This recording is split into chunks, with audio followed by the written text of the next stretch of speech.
Son pocas las mujeres que pueden huir a tiempo de una relación abusiva. Las que no tienen el apoyo necesario para hacerlo, lastimosamente terminan siendo incluidas en la larga lista de casos de feminicidios ocurridos en el Paraguay, y cuya cantidad de nombres no para de aumentar. Este es el caso del asesinato de Cintia Carolina Escobar. Cintia Carolina Escobar Almada tenía 30 años. Era una mujer soltera y trabajadora, que intentaba siempre dar lo mejor a sus hijos de 2, 7 y 11 años. Como cualquier persona, anhelaba tener una familia feliz, en la que el amor esté por encima de algún problema menor que pudiera surgir. Y todo ese sueño parecía estar al alcance de sus manos, cuando conoció a Esteban David da Silva, un hombre de 30 años que trabajaba como camionero y que le hacía creer de que podría brindarle a ella un futuro estable.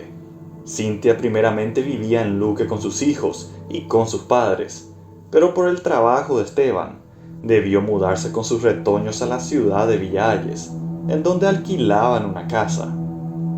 Él viajaba constantemente por todo el Chaco paraguayo, así que decidieron que lo mejor sería vivir en esa zona. Ni bien se mudaron, se casaron para afianzar más la relación. Al principio todo iba bien en el matrimonio. La rutina diaria transcurría con normalidad y los sueños de Cintia, que alguna vez parecían imposibles, en ese momento se iban convirtiendo en realidad. Pero todo cambió de un día para otro y Esteban comenzó a mostrar su verdadero rostro. De puertas para afuera todo era color de rosas, pero en la intimidad, el hombre evidenciaba una conducta violenta que poco a poco iba aumentando. Los gritos pasaron a ser empujones, y los empujones se convirtieron en golpes. La pareja, junto con los pequeños, solían visitar regularmente a los padres de Cintia. Compartían los fines de semana, y ambos se escondían detrás de esas sonrisas falsas, un historial de violencia doméstica que, sin saberlo, acabaría de una manera sangrienta. Una persona violenta puede contenerse al principio, pero más temprano que tarde, pierde el pudor y sus momentos de rabia lo traslada a lugares públicos, a la vista de los demás. Eso ocurría con esta pareja. Esteban era una persona sumamente agresiva, capaz de dañar a Cintia física y psicológicamente. Los más cercanos a la pareja empezaban a notar todas esas agresiones, pero como ocurre casi siempre, tenían miedo de actuar e inmiscuirse en algo que les podría traer consecuencias. Incluso, el hombre empezó a maltratar a Cintia en medio de sus padres, en la casa en Luque, a lo que el padre de la mujer tuvo que pedirle al maltratador de que abandonara la casa. Cualquier chispa era suficiente para encender el infierno que yacía dentro de Esteban. Estaba totalmente descontrolado e incluso consumía drogas, gastando el poco dinero que tenían. Cintia vivía aprisionada en la casa de Villa Hayes. Aquellas paredes en cuyo interior soñó con cumplir sus sueños se volvieron testigos mudos de todo el daño que ella sufría día tras día. Su amor de madre hizo de que en una ocasión, aprovechando la ausencia de su iracundo marido, llevara a sus hijos junto a sus abuelos para que se quedaran con ellos. Los niños ya vivían traumados por todo lo que veían y sufrían a diario, así que lo mejor era alejarlos del hombre. Obviamente, los padres de Cintia intentaron convencerla para que ella también dejara atrás a Esteban y se quedara con ellos, pero tomó la decisión de volver a Villa Hayes.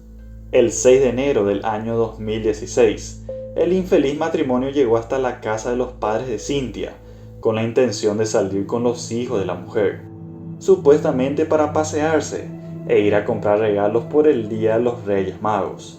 Al final, solo pudieron salir con 2 de los niños, ya que el tercero se escondió y no hubo forma de hacerlo cambiar de opinión. Por supuesto, no hubo ninguna compra de regalos. Esteban solo quería tenerlos en su poder.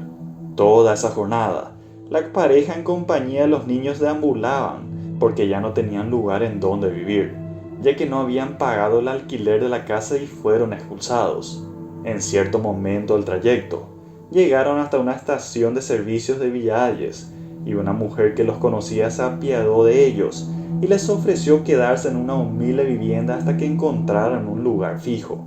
Capaz que por el cansancio, Esteban estaba relativamente amable esa jornada. No tenía ganas de pelear.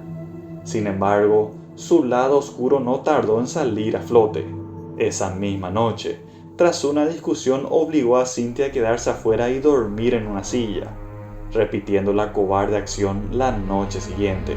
Obviamente, este desalmado también descargaba su furia en los pobres niños, a quienes a veces les prohibía comer, dejando que pasen hambre como una manera de torturarlos. En ocasiones, el pequeño de solo 2 años llegó a desmayarse incluso por no ingerir alimentos. La caritativa dueña de la vivienda, quien les había brindado el techo, no tardó en notar todos los maltratos del hombre a quien siempre oía gritar y golpear a su esposa. Así que le pidió a Esteban de que se fuera a la casa, y así lo hizo. Lastimosamente nunca llamó a la policía para informar sobre aquello, aunque tampoco era seguro de que la respuesta hubiese sido favorable por parte de los uniformados. Días después, Cynthia, quien ya vivía solo con 2 de sus pequeños, pidió ayuda a un vecino para que lo acercara en su motocicleta hasta el centro de la ciudad para tramitar su cédula extraviada, ya que tenía la oportunidad de trabajar en una estación de servicios. Pero de ese viaje, la mujer jamás retornó. El padre de Cynthia, Carlos Escobar, al no comunicarse con su hija, quien no llevó a sus hijos de vuelta, radicó la denuncia ante el Ministerio Público. Aprovechó para denunciar la situación en la que vivían su hija y nietos, y también mencionó el hecho de que no sabía nada de ellos. Pero increíblemente no obtuvo respuestas, ni hubo intervención alguna. Los padres de Cynthia se sentían a la deriva, pero solo siguieron esperando alguna respuesta de su hija. Días después, el 23 de enero del 2016, los vecinos del barrio Progreso de Villa Hayes ya no podían hacer nada cómodamente debido a un olor nauseabundo que emanaba de una pequeña fosa. Como pensaron de que simplemente se trataba de un animal muerto, fueron hasta la fosa para enterrarlo, pero cuando se acercaron, grande fue el horror al toparse con partes de un cuerpo humano en putrefacción. Dentro de una mochila estaba desmembrado un cuerpo femenino, con la cabeza como pieza faltante, al igual que varios de los órganos. El cuerpo, a pesar de haber sido cercenado, dejaba ver unas cuantas heridas provocadas por un objeto cortante.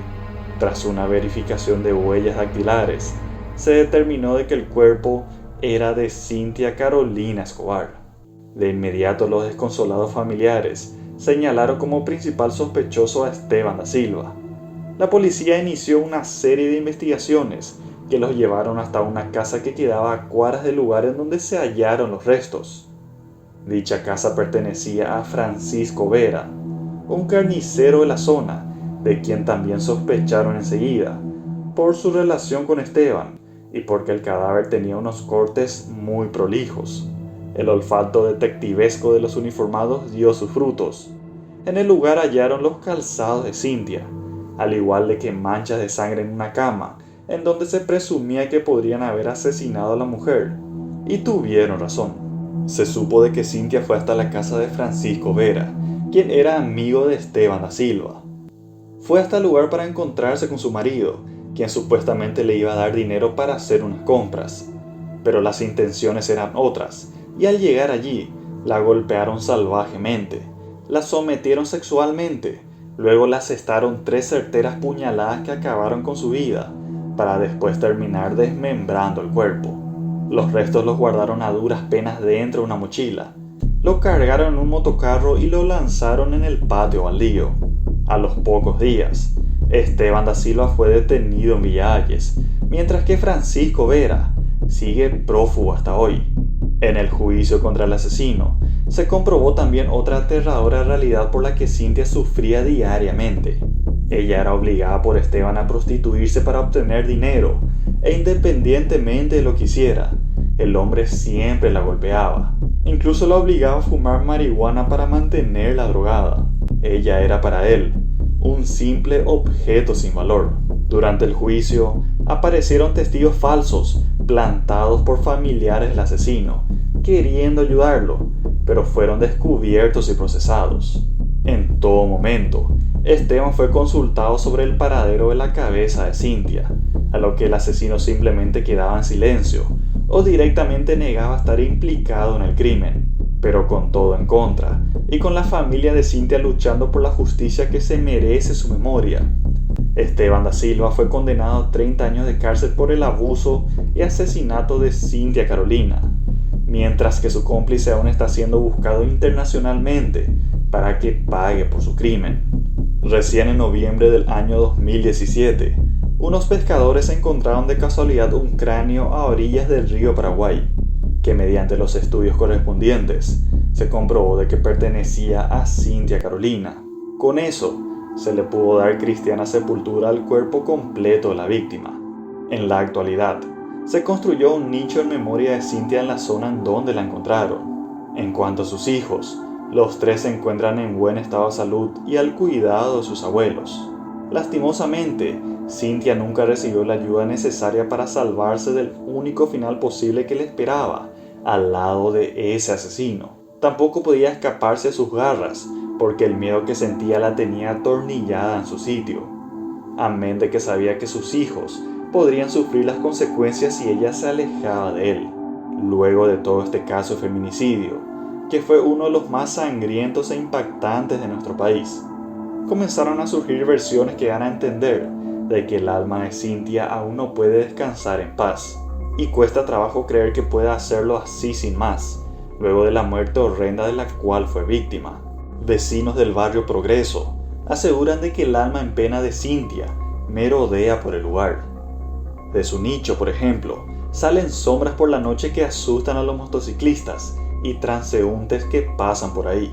Una de las vecinas que vivía a pocos metros del nicho pasó mucho tiempo asustada luego de la fecha del crimen, especialmente porque su hijo pequeño parecía tener la capacidad de ver al espíritu de Cynthia.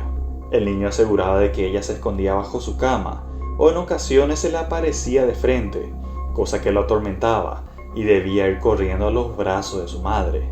Otros testimonios afirman de que por las noches las mascotas parecen asustarse por alguna razón.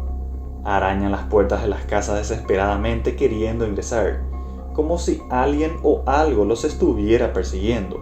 Tampoco faltan los golpes en las paredes y puertas en horas de la madrugada, y que al salir a verificar el origen, no encuentra nada. Se podría decir que la peor de todas esas experiencias son los gritos y lamentos de dolor que se hacen presentes cuando la noche cae en su totalidad. Y ni qué decir, cuando hay presagio de tormenta, erizando la piel de los transeúntes o de quien sea que las escuche. A este caso se le puede catalogar como uno de los peores feminicidios ocurridos en el país, por todo el calvario sufrido por Cynthia Escobar y por la horrenda muerte que la sacó bruscamente de este mundo terrenal. A manera de consuelo, uno de los asesinos al menos está en el lugar que se merece, pudriéndose en una oscura celda.